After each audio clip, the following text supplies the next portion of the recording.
Dopo le 6 denunce a piede libero per altrettanti giovani per furto, ricettazione e lesioni, per 2 di loro minori ritenuti tra i protagonisti dell'aggressione avvenuta in piazzale De Gasperi l'altro pomeriggio, scattano anche i DASPO.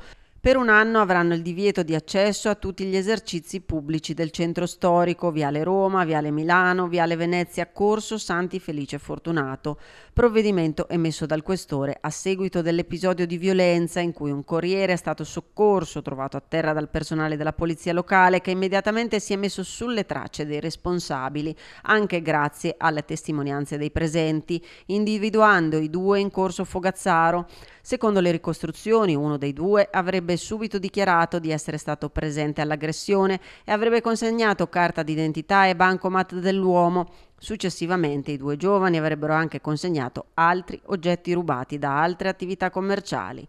Intanto sono in corso ulteriori accertamenti per definire l'esatta dinamica immortalata dalle immagini di videosorveglianza. In città si alza il livello d'attenzione, pronte attività mirate per la sicurezza del centro storico e tra i cittadini e i commercianti aleggia la preoccupazione per il crescente fenomeno dei maranza. Sì, ci sono tanti cosiddetti maranza, che è un termine inventato ultimamente, in modo particolare negli ultimi mesi, sono aumentati. E il problema è che creano disagio, degrado e dopo c'è questa forma di impunità che non fa altro che aumentare queste situazioni.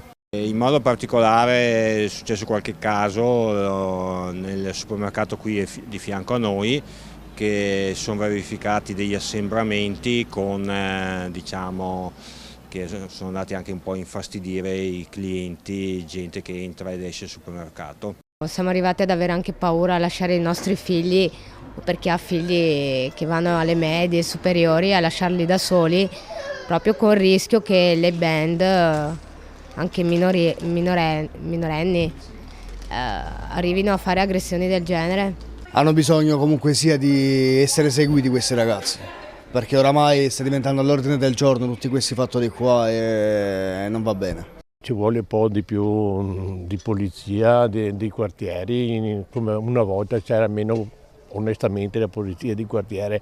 La figura era importante, ecco, tutto lì, ci vuole un po' più di presenza, sì.